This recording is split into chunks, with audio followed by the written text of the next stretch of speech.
Okay. What's up, guys? It's Chase here with a special guest. We'll get to him in a minute, but for now, the camera's on me. But I'll give it a few minute or two for people to jump in. If you're able to hop in, I might have some stutter here and there just because we're actually out of the office for once, so that's nice. It's actually not too bad out right now. But if you're able to hop in, say hello. We're actually in one of the trucks. That's not really much of a surprise at this point, but that's going to be the big topic for today is safety. And, that's going to be kind of the theme for this month is our October Safety Blitz. Is that what it's called? Yeah. So, yeah, and no one better than the director of safety himself to go through that with you guys. We'll give it another minute or so. Hopefully we have good connection. Okay, I see a few people in here. Good. Man, it does get warm in this truck real quick.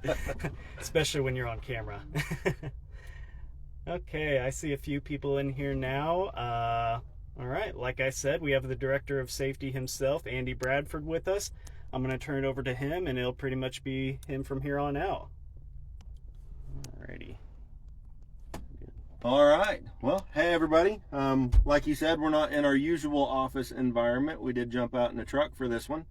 In our October Safety Awareness Month, a lot of us are calling it a Safety Blitz. But big thing is boosting safety awareness and just some ideas and stuff that we had that we just want to make sure we're doing the absolute best safety that we possibly can. Today, my topic is safety devices. The biggest one is we'll get to it here in a minute, is back there in the bunk. But a lot of accidents and incidents out there in the industry, we talk about, and through all of our Missouri Trucking Association, motor safety meetings, all that kind of stuff, we talk about accidents. We go over numbers on belted or unbelted. And so the big thing about us is definitely we want to be belted in, right? And so not wearing your seatbelt and getting that citation roadside, that's a pretty big hit to your CSA scores. Not only yours, but ours as the company as well. It's a big hit to our safety. So our customers care about that. Our industry cares about that. We want to be making sure we're wearing our seatbelts. Now, here recently, we've had a couple of citations for seatbelts. But it's not so much that we weren't wearing it. We got cited for not wearing them correctly. So the seatbelt, of course, is designed to hold us in this seat in the case of an accident or incident. This one, of course, we are talking about going to high vis. That way we can see them even better. But a big thing about the seatbelt is it is designed to go over your shoulder. So they put our nice little keepers over here. That way we can pull that out and not have it so tied up on us. Problem with that is if you loosen that up enough where it is not over where it's supposed to be, it's not over the shoulder point anymore, that is going to be a DOT violation for not wearing your seatbelt. And it's going to be the same violation just like you weren't wearing it. And the problem with that is if I'm in an accident and it's out like this, it's not going to stop me where I need to stop. It's going to stop me up here where I'm hurt. So make sure you can use that little keeper to keep it a little bit loose. Just make sure that whenever we're keeping that out, we're keeping it loose where it's still going over the place where it needs to be placed.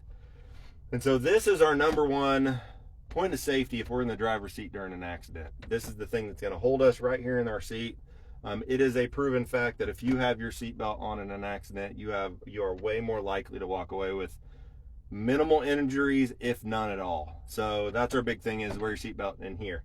Now that brings the cause of I'm not in here. I'm not in the driver's seat.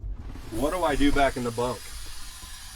And this is going to be our big topic of the month.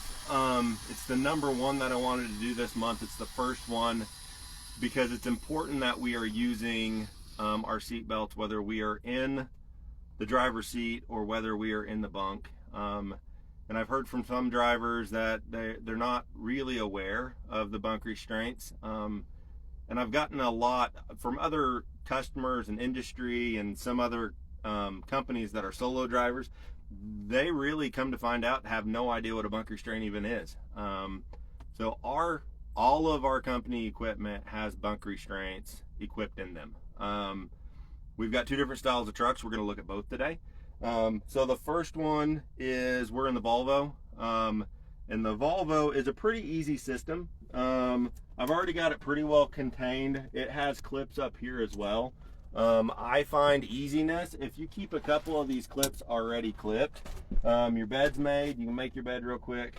And then whenever you set into your bed, let's say you guys are about to take out the lovely pillow there by my face controls, my bunker restraint, I always start at my feet, because there's a clip down here just like the opposite. So you can even leave this clip on if you would like to. It's a little bit easier to leave your foot one on and work with your head one. But then you have 2 to 3, depending on the style, of seatbelt clips that go just right there in the front. So I just clicked in my seatbelt for my bunk. Now if this dangles a little bit and you want a little more room to fling a leg like Mike Fisk was saying yesterday, or roll over, if you've met me before, I'm a healthy guy. I'm not as small as poor Chase sitting in that seat there. But if you're a bigger guy, you can do this. There's plenty of room here. Big thing is I told everybody, and I tell everybody in orientation, that I hope it's no secret I was a driver. And so if you want that question of, can you get out there and do the driving? Can you experience our industry? These bunker restraints, they're not comfortable. I've heard all those excuses. Fact is truth is whenever I started driving, very first company I ever drove with, I didn't wear it. And now, reflecting back, it's a concern of mine that I didn't wear it, and that company didn't talk about that with me. The next company that I went to, they explained it to me that that's my seatbelt whenever I'm sleeping. If you're sleeping at home in your bed, that bed doesn't move. You don't need a bunker restraint. But if your truck is moving down the road, you need something that's going to keep you safe. If something happens out of our control and this truck stops, you need to be able to be held in your bunk. And I found that out shortly after I started using it. We were up in Canada, and a set of duals come off of a truck coming the other direction. They were bolted together, and that set of duals came over, found the very front of our truck in the moose guard, hit a square center in that moose guard, and we went from about 65 to 0 in about 2 seconds. My co-driver, he was sitting up there belted in, and he was healthy as a horse. Came out with no problems, no scratches, no scrapes. Me sitting in my bunk, I had my bunker restraint on. And guess what I hit? Yep, I hit my bunker restraint, and it kept me in my bed. And I keep on thinking back from time to time that what would have happened if I didn't have that bunker restraint on? I absolutely know that if I didn't have it on, I would be up here in between the seats, or I'd be as far forward as that dash. I heard another story from another carrier that he was sleeping up top. If you look up top, we have bunker restraints up top as well. Regulation states that you can't sleep up on that top bunk without being belted in. But in this other company, they had a driver that was sleeping up there without his bunker restraint on. Truck come to an abrupt stop. He flew out of there, and he missed the windshield and ended up out in the middle of a field. I can't stress enough how important these bunker restraints are.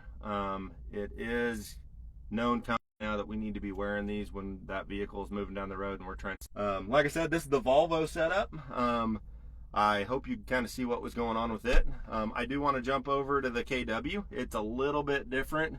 You're also going to be able to see the truck style is a little bit different as well. We've got a lot of drivers that have their preference on trucks.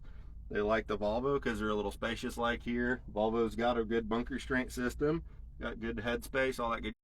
We're going to jump over in that KW real quick.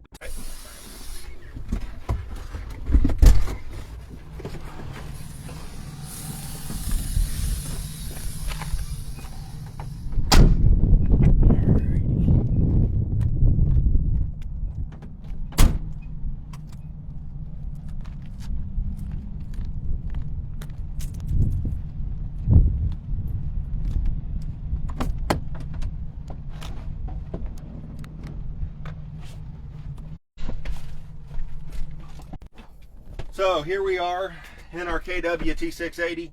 A lot of similar things. Of course, they've got their table that swings here. So it's a little bit of a different setup. The other difference about this setup is this one's one that kind of hangs over you a little bit more than what the Volvo does. The Volvo bolts equal, so it kind of goes over. This one does. This one's got 4 points above you. If you swing in, again, this is going to go straight over us. It's going to buckle in.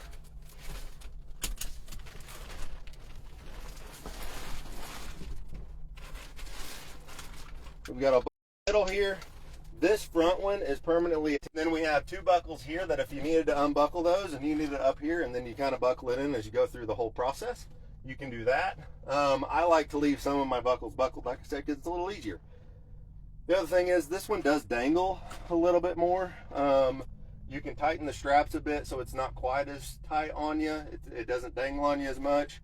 You can absolutely, it's okay to hook a bungee to this and pull it up in a direction. I found if you hook a bungee to that and you bungee it to the top bunk, it doesn't touch you near as much, gives you a little more of that kick and leg room rolling around like Mike Fisk likes to do. But absolutely, if we're in an accident, guess where I'm going to hit? I'm going to hit that bunker restraint. So that's the goal.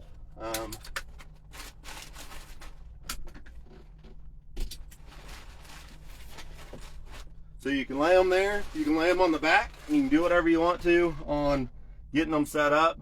The important piece is that we're using it. I have found the Volvo bunker restraint system is a fully removable. It will unbuckle completely from the truck. So if you happen to get in a truck that doesn't have one because somebody unbuckled it and sent it to another truck or took it with them, you can request that through the breakdown department, or if you want to get with one of our shops, that way they can get you one, get that bunker straight back in your truck. Again, KW has a bunker restraint up top as well. So if you're up top, I never felt real comfortable about sleeping up top while I was rolling down the road, but if you feel comfortable with that, you must use that bunker restraint. Down below, also keep safe, use your bunker restraint, stay in the bunk. That way you end up not having to have that injury that we don't want you to end up being with. We want everybody to be safe. Big thing about transportation that everybody has to realize is drivers are our most valued asset out there on the road. They're our most valued employee.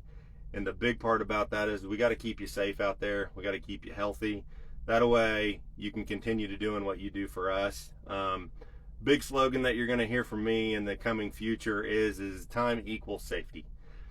Big part about today is time is our big thing. Take the time to put your seatbelt on correctly. Take the time before you go to bed to put your bunker straight on. Stay in that bunk safely.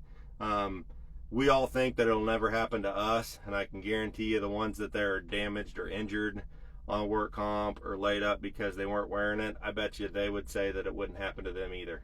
I trust my co-driver to drive down the road being safe. He's not going to have an accident. We all understand. We trust our co-drivers, but I guarantee you don't trust all those other drivers out there on the road. So time equals safety. Take the time to do it safe. Take the time to buckle your seatbelts. Take the time to put that bunker restraint on. And we appreciate everything you do out there. Like Chase said, every Friday at 1, we're going to do a new topic. This little bit of information will also be on JD's weekly forecast. So definitely spread that word. Watch the videos. Keep your eye out for that information.